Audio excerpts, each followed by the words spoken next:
everyone, Lee Martin here from sportsbookreview.com to bring you my top 5 NFL picks for week 4. My record is currently 10-5, so let's keep this ball moving. Before I get into my picks, go ahead, give us a like and subscribe to our channel. That way you're always notified about new content. Now let's see what I've got for week 4. For my first pick of the week, I'm going to be following the Bears against Indianapolis. You can currently find the Bears at plus 2.5, but Vada is offering plus 3. I will mention, in case you didn't know by now, that Tariq Cohen is on injury reserve with a torn ACL. With Nick Foles starting in center now, I don't think Cohen being out will be a huge impact on the Bears. This will allow David Montgomery to have more touches, who has had 72.3% of his rushing yards come after contact this season, good for second in the NFL. Last week, Foles worked wonders for the Bears in the second half, which brought them a comeback to beat the Falcons 30-26. Foles was able to read the field and connect with Anthony Miller to take the lead and carry the Bears on to 3-0. As soon as Foles took the field, you can tell how different the offense looked. He could have had 5 touchdowns in his short amount of playing time, if not for 2 touchdowns being called back. The Colts beat the Jets in week 3, but Khalil Mack and Robert Quinn won't allow Rivers to stand back in the pocket and dissect the defense, especially with the Bears secondary covering a questionable Colts receiving group. I expect this game to be a tight, low-scoring game, so I'm going to back Chicago and take the Bears plus 3.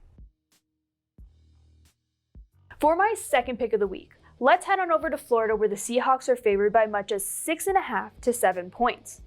To start off, the Dolphins are coming off of a big win of 31-13 against the Jaguars. Ryan Fitzpatrick threw for 160 yards, 2 touchdowns, and no interceptions. However, defensively for the Dolphins, they aren't too great since they've managed to give up 399.3 yards per game so far this year. It just makes me even more confident to fade Miami since they'll be playing against a possible MVP candidate in Russell Wilson. Wilson would only have to worry about the Seahawks defense, as they have just allowed the Cowboys 472 passing yards. However, the Cowboys are a much more challenging team than Miami. I expect Russell Wilson to put up points on the board and win by at least a touchdown. I'm going to back the Seahawks minus 6.5 at BetOnline. Now let's jump into my third pick of the week. The Bengals are coming off of a 23-23 tie against the Eagles. Joe Burrow does not have any blocking offensively, which makes it harder for him to get the ball down the field. So far this season, Burrow has managed only 4.2 yards per play, which is worse than how the Jets are performing. The Jaguars are another team that doesn't look too great as they just lost to Miami. Miami seems to have evolved into an underrated team at the moment, which is why Minshew only managed 13 points against the Dolphins. However, this Jaguars team will be coming off of extra rest, and we should see them be able to move the ball fairly easily against a weak Bengals defense. These teams are not good enough to be favored by anything more than 3, so I'm going to take the points in this one and back Jacksonville plus 3 at Heritage. For my fourth pick of the week, I'm focusing on the Buffalo Bills.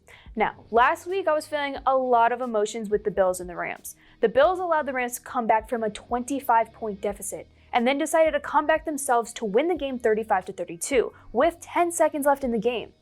Last week against the Patriots, Las Vegas struggled a bit with 3 turnovers, and this week's matchup doesn't get any easier against a tough Bills defense. Josh Allen has 1,038 passing yards, 10 touchdowns, and 1 interception, and looks like one of the rising stars in the NFL. He also has a weapon on offense in Stephon Diggs, who has received 20 out of 28 targets for 288 yards. It's going to be a tough game for the Raiders to score a lot of points, so I'm backing the Bills minus 3 at BetOnline. It's time for my fifth and final pick of the week. I'm taking a look into Sunday Night Football with the Philadelphia Eagles versus the San Francisco 49ers. I know, the Eagles have been a major disappointment this season, but that is exactly why they are a solid pick in this game. I think the line has adjusted too heavily after starting at minus 3.5, especially against a 49ers team that is riddled with injuries and has had the benefit of playing the Jets and the Giants in back-to-back weeks. The Eagles, through all of their faults, still have a lot of players on this team, so they should be able to at least keep this game within a touchdown. That being said, I'm going to back the Eagles plus 7 at Heritage. Well, that's all I have for you guys for week 4 in the NFL. If you'd like to see all of SBR's NFL content, then go to sbrpicks.com/NFL. If you'd like to discuss my picks with me, then write in the comments below or give me a follow on Twitter at LeeMartinSports. Be sure to also give this video a like and subscribe to our channel, that way you never miss any content. Thank you guys for watching. I'll see you next week for my top 5 picks of Week 5 in the NFL. Best of luck.